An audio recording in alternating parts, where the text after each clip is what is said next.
Have you ever tried riding a bicycle into a stiff headwind?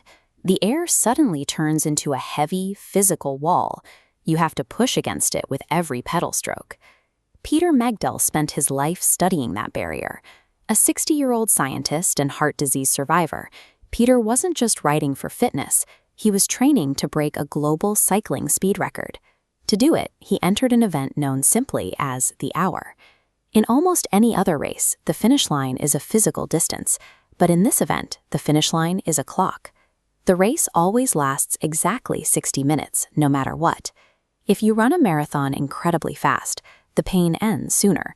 In the Hour, going faster offers no escape from the clock. If you pedal harder and push yourself to the limit, you still have to endure every single second of that 60-minute window. This is the indoor track in Aguascalientes, Mexico, where Peter chose to make his record attempt. Because the city sits at such a high altitude, the air is thinner. While that makes it harder for an athlete to breathe, it also weakens the physical barrier of the wind, allowing a cyclist to slice through the air with less effort. Defeating the invisible wall requires more than raw strength. It requires finding an environment where the physics of the planet actually work in your favor. When a cyclist reaches speeds approaching 30 miles per hour, 90% of their energy is spent doing one thing: fighting air resistance. To pierce through that resistance, the rider must tuck into a tight, crouched posture. They keep their hands stretched out in front of them to shrink their physical presence, mimicking the shape of a downhill skier. Every single piece of equipment is specialized down to the millimeter. The helmet is elongated and features a perfectly flush visor to ensure the air glides over the rider's head without catching on any edges. Cyclists measure the total energy flowing out of their bodies and into the pedals in units called watts.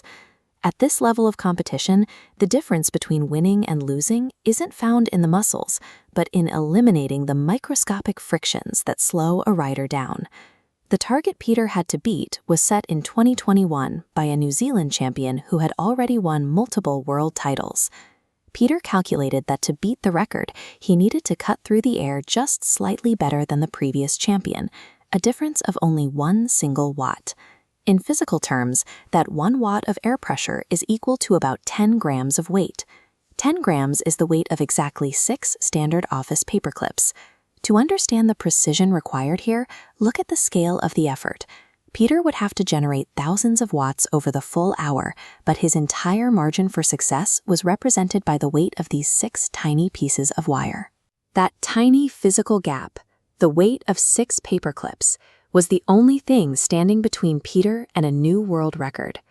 If a rider develops a single wrinkle in their skin suit, or turns their head just slightly to look at the crowd, the extra wind resistance is enough to instantly wipe out that 6 paperclip advantage.